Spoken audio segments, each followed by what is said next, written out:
Saudara-saudara sekekasih, marilah kita ikuti kebaktian kita pada hari ini dengan sukacita. Mari kita bernyanyi nomor 3 ayat 1 sampai 3.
Di dalam nama Allah Bapa dan anaknya Tuhan Yesus Kristus dan nama Roh Kudus yang menciptakan langit dan bumi. Amin. Tuhan, aku cinta pada rumah kediaman-Mu dan tempat kemuliaan-Mu bersemayam. Haleluya.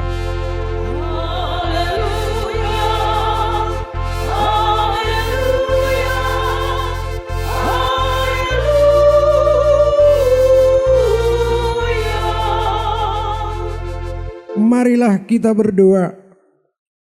Ya Tuhan Allah Bapa kami yang di sorga, Engkau telah memperkenankan diri-Mu melalui firman-Mu, bahwa Engkau mengasihi kami, yaitu dengan memberi pengampunan dosa kepada kami. Perkenankanlah diri-Mu kepada kami, supaya kami mengenal Engkau, dan kami melakukan kehendak-Mu dengan kuasa Roh Kudus. Amin. Mari kita bernyanyi nomor 72 ayat 1.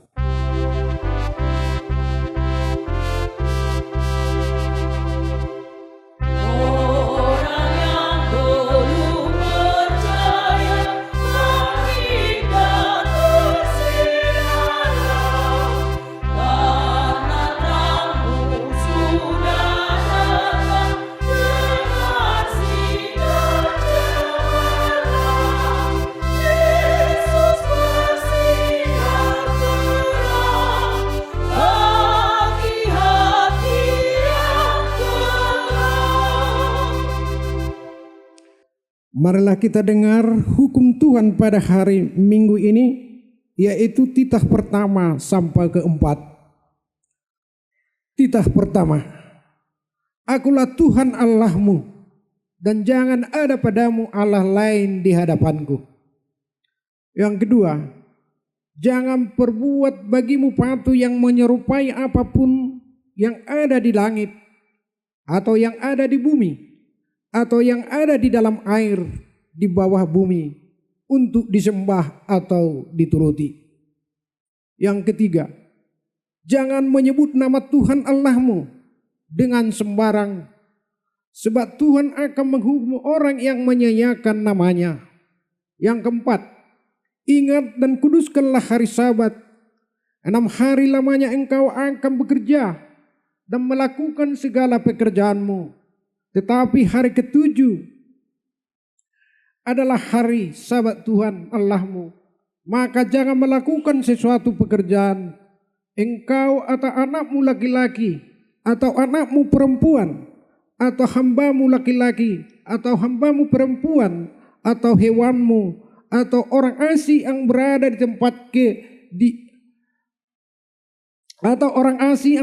tempat kediamanmu. Sebab pada 6 hari lamanya Tuhan menjadikan langit dan bumi, laut dan segala isinya, dan ia berhenti pada hari yang ke-7. Itulah sebabnya Tuhan memberkati hari Sabat dan mengkuduskannya. Demikian hukum Tuhan. Marilah kita meminta kekuatan dari Tuhan untuk melakukan hukumnya. Ya Tuhan Allah, kuatkanlah kami untuk melakukan yang sesuai dengan hukum-Mu. Amin. Mari kita bernyanyi nomor 234 ayat 2 dan 8.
Marilah kita merendahkan diri untuk mengaku dosa kita. Kita berdoa. Ya Tuhan Allah Bapa kami yang Maha Kuasa, Engkau mengasihi kami orang yang hina dan tercela ini. Kami datang ke hadapan-Mu mengaku segala dosa dan kesalahan kami. Sejak dilahirkan kami sudah bergemilang di dalam dosa. Kami tersesat dan menyimpang dari jalan Tuhan. Kami sering melanggar hukum-Mu, ya Tuhan kami. Janganlah mengingat dosa dan pelanggaran kami pada masa Musa. Tetapi ingatlah kepada kami sesuai dengan kasih setia-Mu oleh karena kemurahan-Mu. Ya Tuhan, lapangkanlah hati-Mu terhadap kami orang berdosa ini. Amin. Janji Tuhan tentang pengampunan dosa. Karena begitu besar kasih Allah akan dunia ini, sehingga Ia telah mengaruniakan anaknya yang tunggal, supaya setiap orang yang percaya kepadanya tidak binasa, melainkan beroleh hidup yang kekal. Kemuliaan bagi Allah di tempat yang maha tinggi. Amin. Mari kita bernyanyi nomor 652 ayat 1.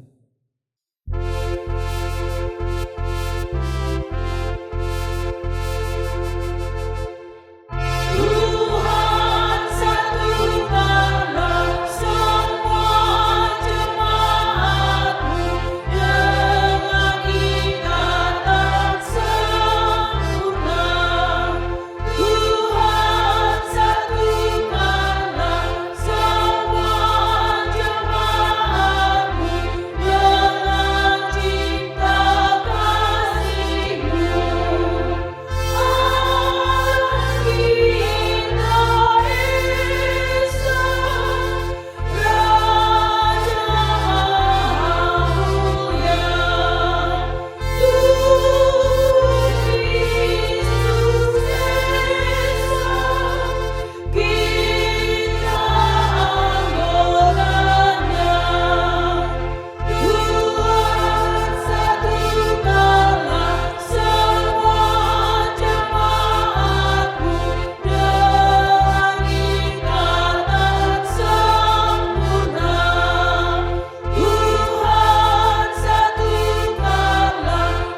Marilah kita dengar firman Tuhan. Epistel yang ditetapkan untuk minggu ini tertulis pada Pengkhotbah 4 ayat 9 sampai 12. Berdua lebih baik daripada seorang diri, karena mereka menerima upah yang baik dalam jerih payah mereka. Karena kalau mereka jatuh, yang seorang mengangkat temannya, tetapi wahai orang yang jatuh, yang tidak mempunyai orang lain untuk mengangkatnya. Juga kalau orang tidur berdua, mereka menjadi panas. Tetapi bagaimana seorang saja dapat menjadi panas? Dan bila mana seorang dapat didahkan, 2 orang akan dapat bertahan. Tali 3 lembar tak mudah diputuskan. Demikian firman Tuhan. Berbahagialah orang yang mendengar firman Allah serta memeliharanya. Amin. Kita dengarkan Qur'ina Kamis.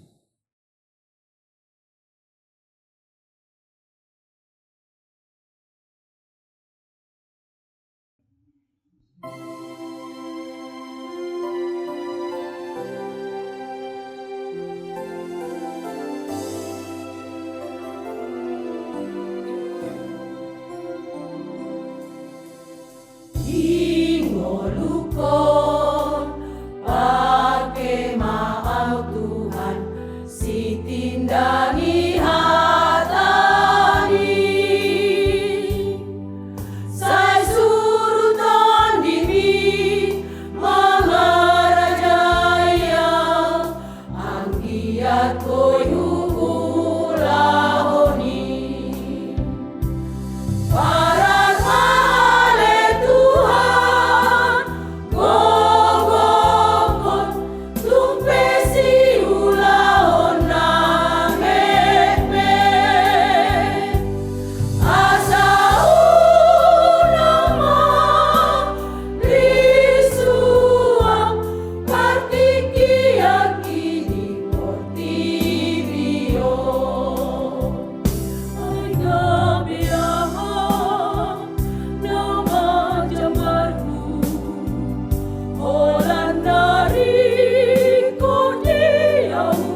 Mari kita menyanyi nomor 789 ayat 1 dan 4.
Marilah kita bersama-sama mengaku iman kepercayaan kita. Sebagaimana teman-teman seiman di seluruh dunia, kita bersama-sama mengucapkannya. Aku percaya kepada Allah Bapa yang Maha Kuasa, Khalik langit dan bumi. Aku percaya kepada Yesus Kristus, Anaknya yang tunggal Tuhan kita, yang dikandung daripada Roh Kudus, lahir dari anak darah Maria, yang menderita sengsara di bawah pemerintahan Pontius Pilatus, disalibkan, mati dan dikuburkan, yang turun ke dalam kerajaan maut, pada hari yang ketiga bangkit pula dari antara orang mati, naik ke surga, duduk di sebelah kanan Allah Bapa yang Maha Kuasa. Dari sana akan datang kelak untuk menghakimi orang yang hidup dan yang mati. Aku percaya kepada Roh Kudus dan adanya satu gereja yang kudus, persekutuan orang kudus, pengampunan dosa, kebangkitan daging, dan hidup yang kekal. Amin.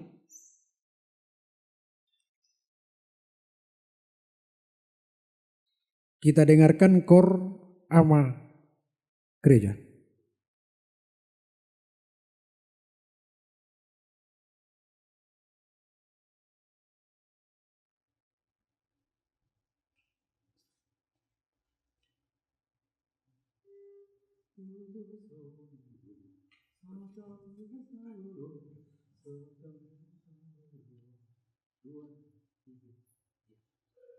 Satari masaoloan jala sauduran marpungurap marende ende mamuji Tuhan dewa marsara di bagasan pangidoan di pangidoan di sude tunghibur di soarahon di tangiampe parsauran adenggan sude masih haholongan imana sonang pasu-pasu goda satahi masa oloan jala sauduran marpungurap marende ende mamuji Tuhan dewa marsada di bagasan pangidoan di pangidoan di sude tunghibur di soarahon di tangi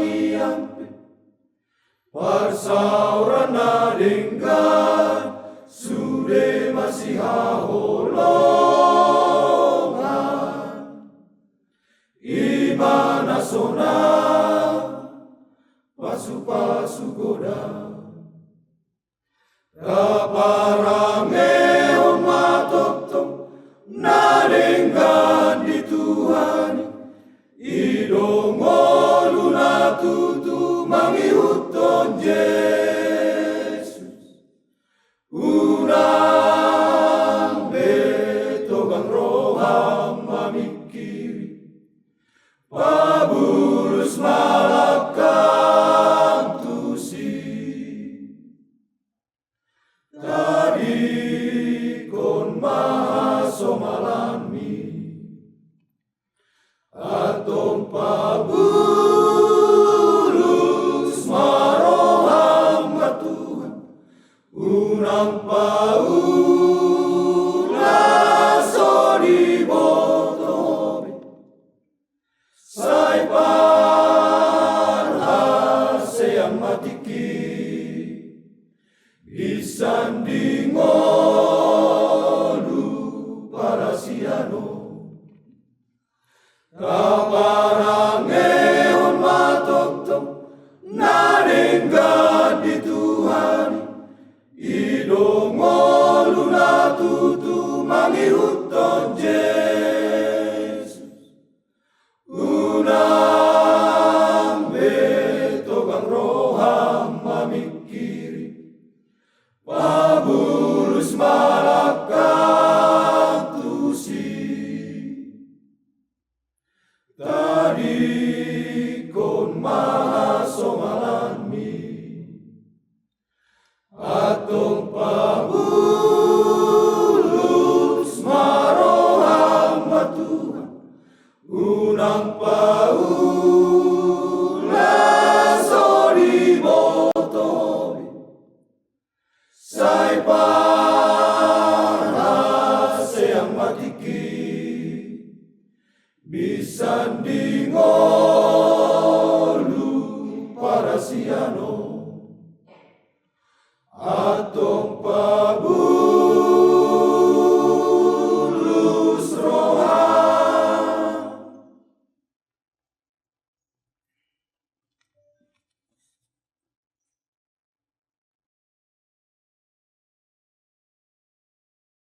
Mari kita bernyanyi nomor 656 ayat 1 sampai 3.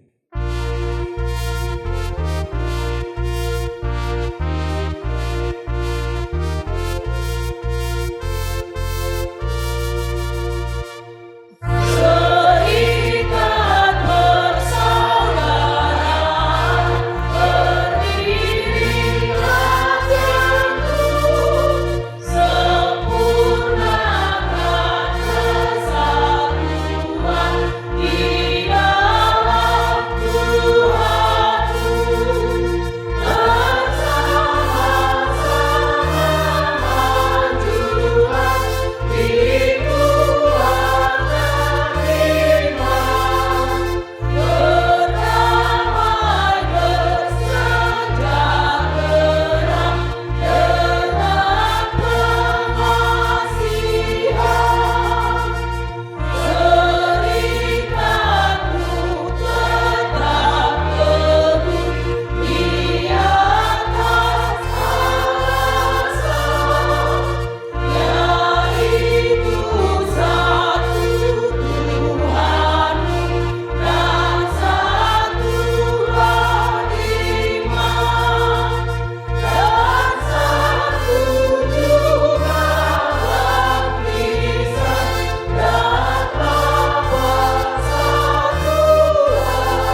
Kita berdoa.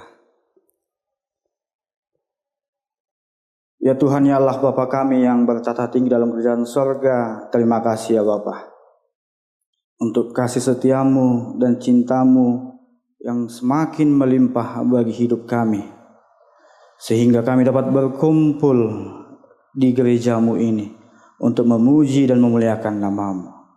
Sebentar lagi ya Tuhan, kami akan mendengarkan firman-Mu. Berkatilah hati dan pikiran kami, agar firman yang kami dengarkan itu dapat tumbuh dan berakar dan dapat kami lakukan dalam kehidupan kami. Berbicaralah ya Tuhan, sebab kami telah siap untuk mendengarkan. Amin. Shalom. Amanginang Bapak Ibu, saudara-saudara yang terkasih dalam Tuhan Yesus Kristus, baik kita yang onsite di gereja ini maupun yang menyaksikan di TV, dimanapun Anda berada, firman Tuhan yang menjadi khotbah bagi kita di minggu ini itulah yang diambil dari 1 Korintus pasal yang ke-12 ayat 12 sampai 20. 1 Korintus pasal yang ke-12 ayat 12 sampai 20. Demikianlah firman Tuhan. Karena sama seperti tubuh itu satu dan anggotanya banyak, dan segala anggota itu sekalipun banyak merupakan satu tubuh, demikian pula Kristus.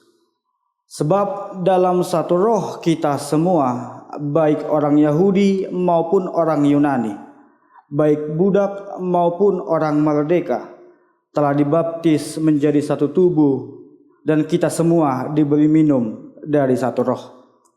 Karena tubuh juga tidak terdiri dari satu anggota, tetapi atas banyak anggota. Andai kata kaki berkata, karena aku bukan tangan, aku tidak termasuk tubuh, jadi benarkah ia tidak termasuk tubuh? Dan andai kata telinga berkata, karena aku bukan mata, aku tidak termasuk tubuh, jadi benarkah ia tidak termasuk tubuh? Andai kata tubuh seluruhnya adalah mata, di manakah pendengaran? Andai kata seluruhnya adalah telinga, di manakah penciuman? Tetapi Allah telah memberikan kepada anggota masing-masing secara khusus suatu tempat pada tubuh, seperti yang dikehendakinya. Andai kata semuanya adalah satu anggota, di manakah tubuh? Memang ada banyak anggota, tetapi hanya satu tubuh. Demikianlah firman Tuhan. Amanginang Bapak Ibu, saudara-saudara yang terkasih dalam Tuhan Yesus Kristus,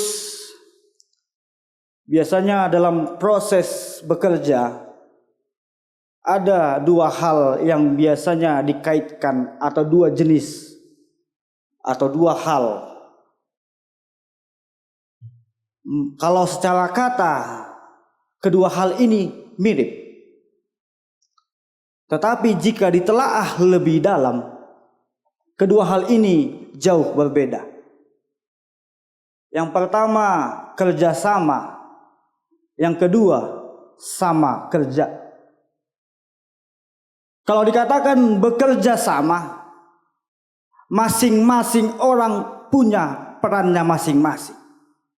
Kalau dikatakan kerja sama, masing-masing orang mengerjakan kerjaan yang diberikan kepada dia. Ada tupoksi bagi dia, tugas pokok dan fungsi. Dan orang yang bekerja sama pasti mengerjakan satu hal demi tujuannya. Ketujuan bersama, bukan tujuan perorangan. Tapi kalau dikatakan sama kerja, mungkin dalam satu kerjaan semua orang melakukan pekerjaan,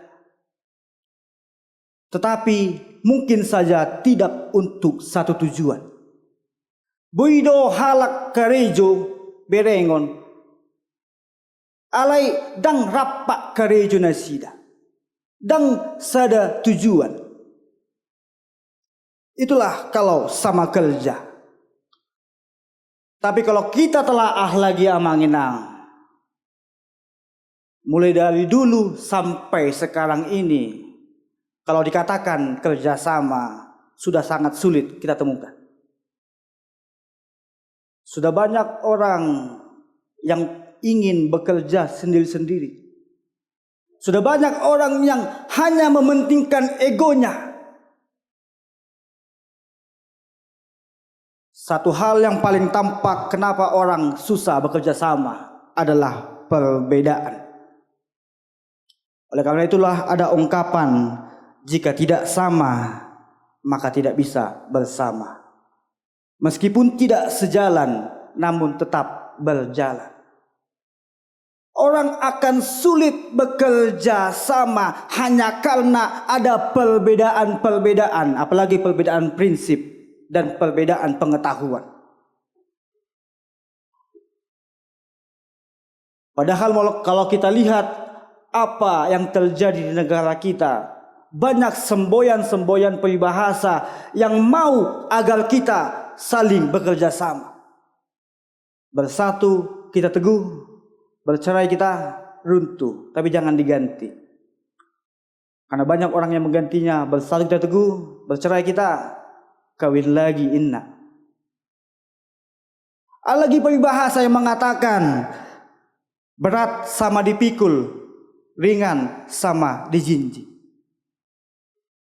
Kalau kita sama bekerja bersama demi satu tujuan, seberat apapun tantangan yang kita hadapi, kalau satu tujuan, satu pikiran, saling bekerja sama, saling menopang, saling membantu, niscaya tidak ada yang sulit untuk dilakukan. Apalagi kalau ada perbedaan di antara kita. Inilah terkadang yang membuat kita menjadi mengkotak-kotakkan diri. Kalau tidak sefrekuensi dengan kita, kalau tidak satu pengetahuan dengan kita, muncullah pengkotak-kotakan. Adalah geng di sini, adalah kumpulan orang di sini, gak bisa lagi satu. Bagaimana kita mengenal? Bapak Ibu, apakah di dalam satu kumpulan itu kita bisa menyatu? Apakah dalam satu perkumpulan itu kita bisa saling bekerja sama? Jangan-jangan sudah banyak yang sama bekerja, tidak untuk satu tujuan. Itulah yang terjadi di nats khotbah kita pada hari ini. Firman Tuhan saat ini mengingatkan kita tentang bagaimana saat itu di kota Korintus, kota yang sangat masyhur, kota yang besar dan maju. Di kota Korintus terdapat para filsuf, budayawan, para kaisar, pemangku jabatan yang tinggi. Dalam misi penyebaran Injilnya, Paulus ke kota Korintus, ia mendirikan satu jemaat di situ. Semakin lama semakin berkembang jemaat di kota Korintus. Tapi semakin besar jemaat itu, bukannya semakin satu, tapi semakin pecah. Pada saat itu ada 4 golongan. Ada golongan Paulus, golongan Apolos, golongan Kepas, dan golongan Kristus. Mula biasanya huria pecah, kalau bagi dua kubu deh. Tapi kalau huria Korintus terbagi 4.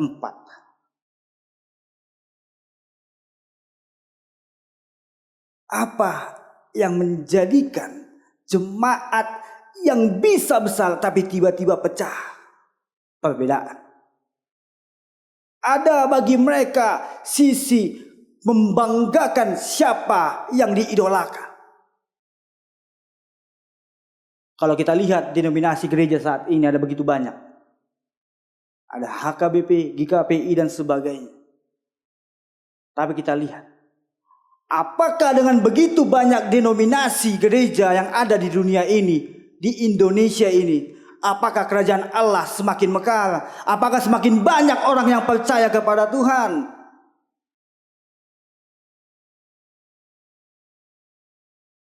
Jangan-jangan semakin banyak gereja, semakin banyak orang yang tidak ingin datang ke gereja. Banyak denominasi gereja saat ini bukan lagi menandakan dirinya sebagai tubuh Kristus, tetapi selalu menganggap kamilah yang paling benar, dogma kamilah yang paling benar, liturgi kamilah yang paling benar, gereja kalian sesat. Banyak seperti itu saat ini. Apa yang membuat perbedaan? Kalau kita perkecil lagi lingkupnya di tengah-tengah jemaat, di tengah-tengah huria, pasti banyak perbedaan. Di satu desa bisa ada 3 atau 4 gereja yang berdiri. Tapi lihatlah, apakah pada hari Minggu semuanya datang ke gereja? Apakah dengan banyaknya gereja semakin banyak orang yang percaya kepada Tuhan? Apakah kehidupan orang yang tinggal di desa itu bisa semakin baik? Apakah kepercayaan kepada Tuhan bisa semakin kokoh?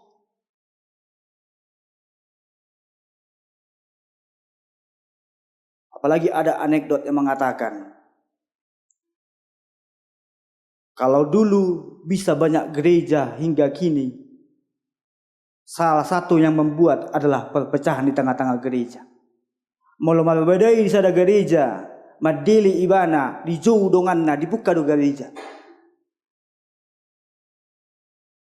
Itulah anekdot.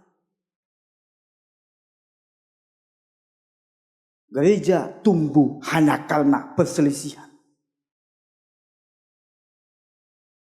Oleh karena itulah ada yang menjadi inti firman Tuhan bagi kita saat ini. Yang pertama adalah berbeda tapi tetap satu. Banyak anggota tapi satu tubuh. Satu tubuh tapi banyak anggota. Itulah yang dikatakan Paulus.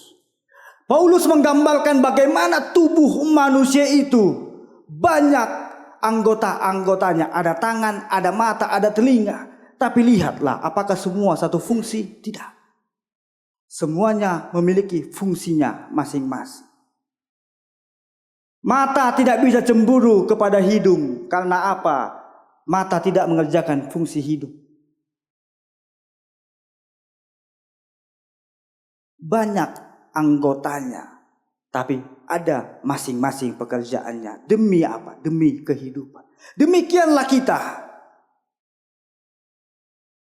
Mungkin dalam kehidupan kita banyak pekerjaan-pekerjaan yang kita lakukan. Ada bakat bagi kita.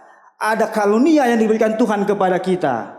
Berbeda-beda. Tapi ingatlah, bukan perbedaan yang menjadikan kita menjadi tidak berteman dengan saudara kita. Bukan perbedaan yang menjadikan kita menjadi sombong atau minder karena keahlian kita ataupun yang ketidakahlian kita. Kalau kita lihat dalam dunia musik ada yang dinamakan harmoni.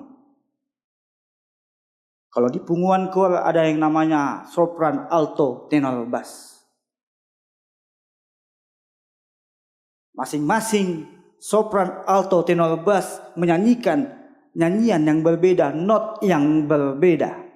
Tapi lihatlah, ketika dipadukan perbedaan itu bisa menghasilkan nada yang indah, bisa menghasilkan harmoni.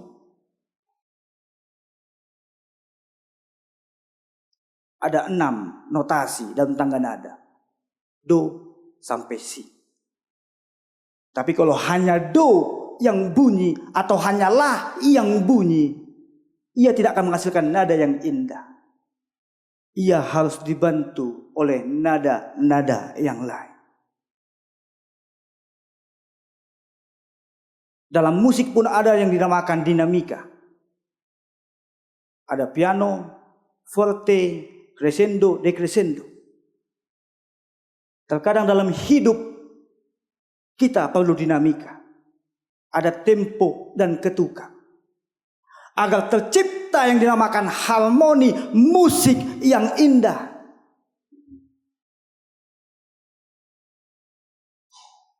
Mari membiasakan diri dengan perbedaan, karena perbedaanlah yang membuat kita menjadi saling melengkapi. Bhinneka Tunggal Ika, berbeda tetapi tetap satu. Perbedaan tidak mengharuskan kita untuk berselisih. Bersama tidak harus serupa, bersama tidak harus sama. Kekuranganku tutupi, kelebihanku menutupi kekurangan. Ada karunia diberikan Tuhan kepadaku untuk mencapai tujuan yang bersama. Mari saling melengkapi. Jangan saling menjelek-jeleknya.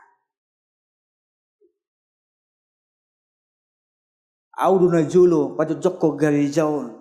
Opungku yang dulu mendirikan gereja ini. Kalau nggak ada kami, nggak juga berdiri gereja ini. Jangan ada seperti itu di tengah-tengah tubuh Kristus, di tengah-tengah jemaat. Amang dang buyau. Beneng mak tama SMP dua. Sona dong palpin itu aku. Dang buy songo nih. Masing-masing orang punya kelebihan dan kekurangannya masing-masing. Saling melengkapi. Itulah yang pertama. Yang kedua, semua anggota punya manfaat. Kalau kita mendaftar ke sebuah perusahaan, pertanyaan pertama yang ditanyakan pasti, siapa kau? Who am I? Siapakah aku? Pengenalan pertama pada diri kita, itulah yang utama. Banyak orang tidak mengenal siapa lagi dirinya, sehingga ia tidak tahu melakukan apa-apa dalam kehidupan. Coba kita tanya diri kita, apa yang bisa kulakukan? Apa yang bisa kubantu untuk menopang kerajaan Allah di dunia ini?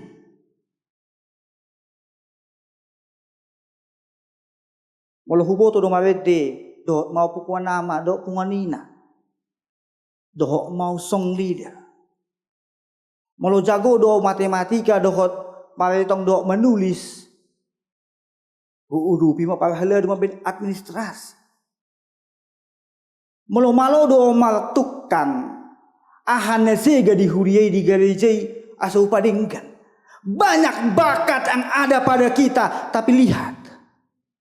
Sudah kita menggunakannya untuk kerajaan Allah. Sudah kita menggunakannya untuk orang semakin mengenal Allah. Jangan tanam, jangan pendam bakat yang Tuhan berikan kepada kita. Kenali siapa kita. Setiap orang pasti ada bakatnya. Setiap orang pasti memiliki manfaat di dalam satu tubuh Kristus itu. Alani unang pola pagodaku pangiduat tatu rebata. Kalau kita berdoa jangan terlalu banyak meminta, tapi coba tanya. Ahado sakakmu Tuhan di bagas ngolukon. Apa yang kau hendaki Tuhan bagi hidupku? Apa yang bisa ku perbuat bagimu? Apa yang bisa kulakukan untukmu?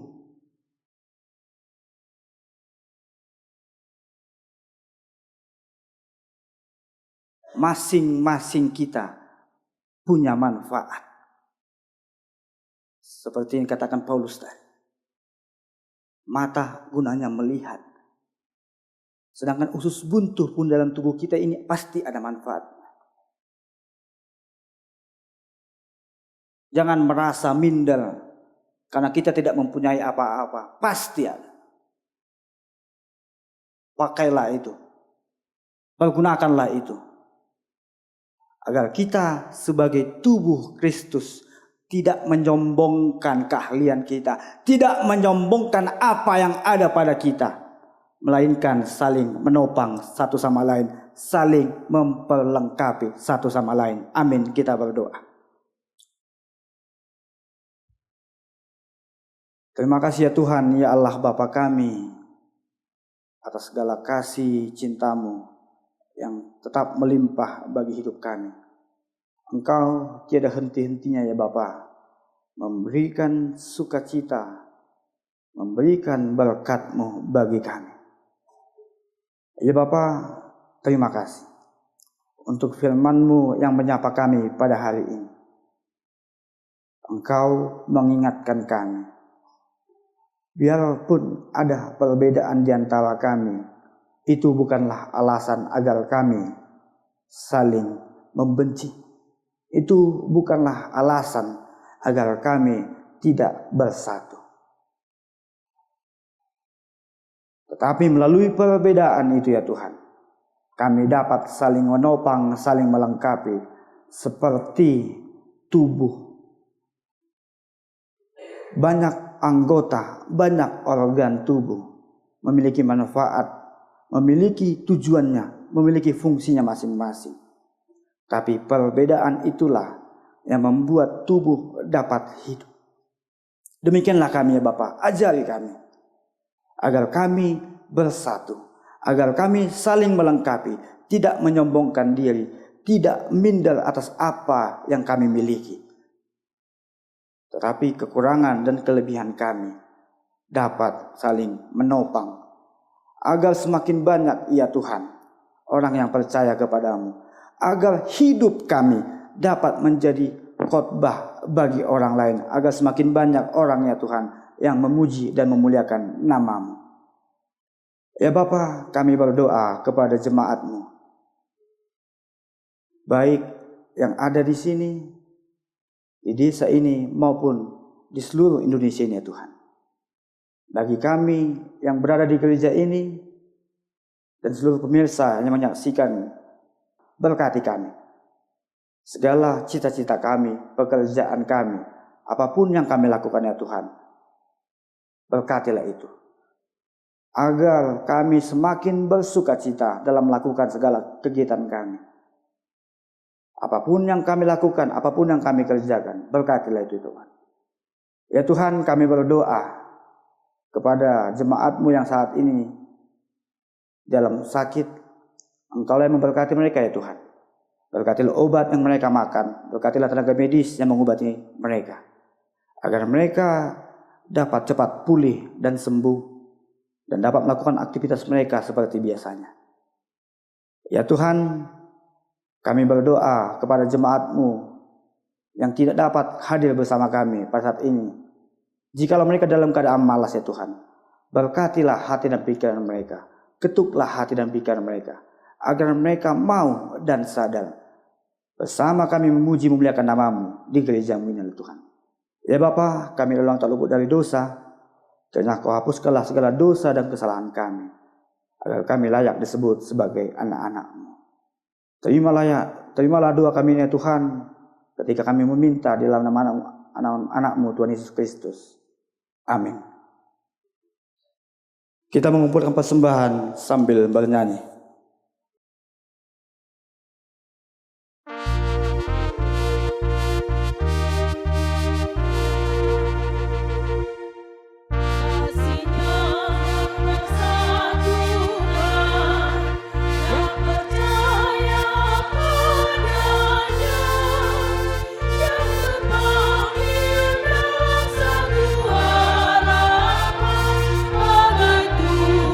Yesus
Marilah kita berdoa untuk menyerahkan persembahan kita kepada Tuhan. Ya Allah Bapa kami yang di sorga, kami mengaku bahwa Tuhan adalah sumber dari segala karunia yang melimpah dalam kehidupan kami masing-masing. Sebahagian daripada karunia itu kami serahkan kembali sebagai persembahan kami kepada Tuhan. Terimalah dan berkatilah persembahan umat-Mu ini, agar dapat kami pergunakan untuk pekerjaan dan pelayanan kerajaan Tuhan di dunia ini. Bukalah hati kami untuk mengenal betapa banyak berkat dan karunia yang kami peroleh dari Tuhan, supaya kami senantiasa bersyukur kepadamu. Di dalam nama Yesus Kristus Tuhan kami. Amin.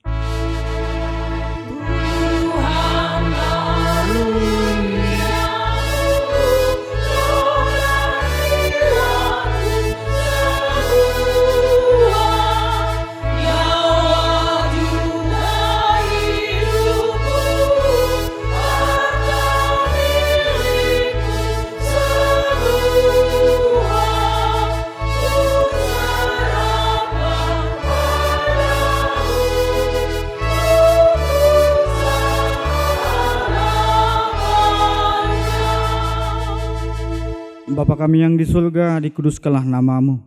Datanglah kerajaan-Mu, jadilah kehendak-Mu di bumi seperti di surga. Berikanlah kami pada hari ini makanan kami yang secukupnya, dan ampunilah kami akan kesalahan kami, seperti kami juga telah mengampuni orang yang bersalah kepada kami. Dan janganlah membawa kami ke dalam pencobaan, tetapi lepaskanlah kami daripada yang jahat.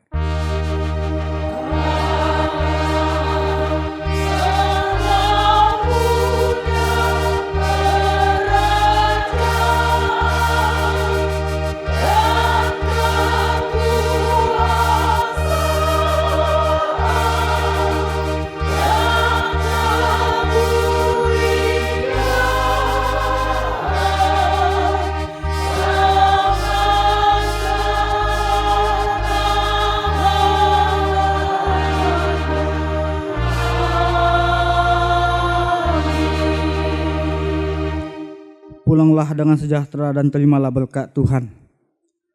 Tuhan memberkati kita dan melindungi kita.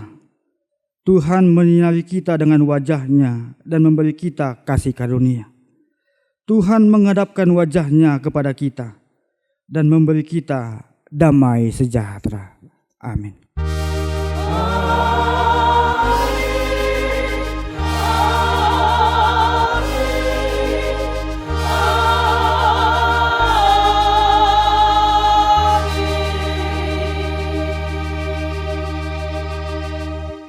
Shalom, selamat hari Minggu. Shalom, selamat hari Minggu.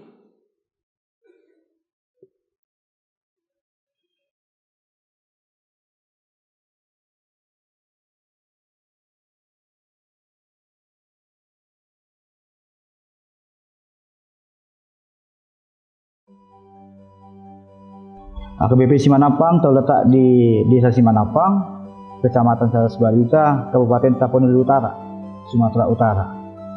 AKBP Simanapang berdiri tahun 1890 dalam keadaan setengah beton dan setengah papan. Lantai masih semen. Lalu 100 tahun kemudian diadakanlah jubileum sekaligus MBO AKBP Simanapang pada tahun 1990 tanggal 22 Juli. Lalu karena awalnya gereja Simanapang hanya papan dan setengah beton, lalu kemudian dilaksanakanlah pembangunan sehingga sekitaran tahun 2005 terjadilah pembangunan gereja Simanapang seperti saat ini. Jadi jumlah jemaat HKBP Simanapang menurut database ada sekitar 56 KK dengan 261 jiwa. Setiap hari Minggu peribadahan dimulai jam 8 pagi untuk sekolah minggu dan ibadah umum dimulai jam 10 dengan menggunakan bahasa Batak dan hanya sekali. Jadi Amanginang, anak rantau HKBP Simanapang, penonton setia Nusantara TV, HKBP Simanapang saat ini telah melaksanakan pembangunan tahap 1, yaitu pembangunan teras samping gereja dan pembangunan kamar mandi, pembangunan pintu samping gereja. Dan dalam waktu dekat Panitia pembangunan beserta seluruh perhala duhuria dan jemaat akan melaksanakan pembangunan tahap 2, yaitu paving blok sekitaran gereja, pembangunan pagar dan parkiran. Oleh karena itu, kami berharap perhatiannya, bantuannya, doa maupun materi agar pembangunan tahap 2 KBP Simanapang dapat terlaksana dengan baik. Untuk seluruh masyarakat Indonesia, penonton setia Nusantara TV, selamat hari Minggu, Tuhan Yesus memberkati. Horas.